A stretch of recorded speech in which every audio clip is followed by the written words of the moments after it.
maioría de linguas teñen unha variedade estándar, que é clave no proceso de normalización lingüística. Pero que é a variedade estándar? Esa variedade dunha lingua que todos os falantes teñen dereito a coñecela. Podes empregar na educación e no registro formal. Hai dúas formas de estandarizar unha lingua. Pódese coller a variedade dunha zona concreta. Como é o caso de Portugal. Alí colleron a variedade falada en Lisboa.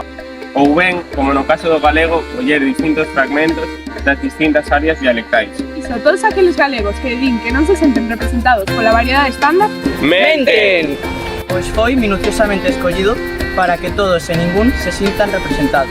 Colle características como o cheísmo ou a desaparición do U nalgúnas palabras. Iso dicimos, ti fuches mercar un paraugas co teu irmán. a mensaxe que queremos transmitir é que aínda que non se fale normalmente o estándar porque non cadra con esa forma de falar, non ten sentido insultar, porque é unha variedade do galego que nos axuda a estar máis unidos.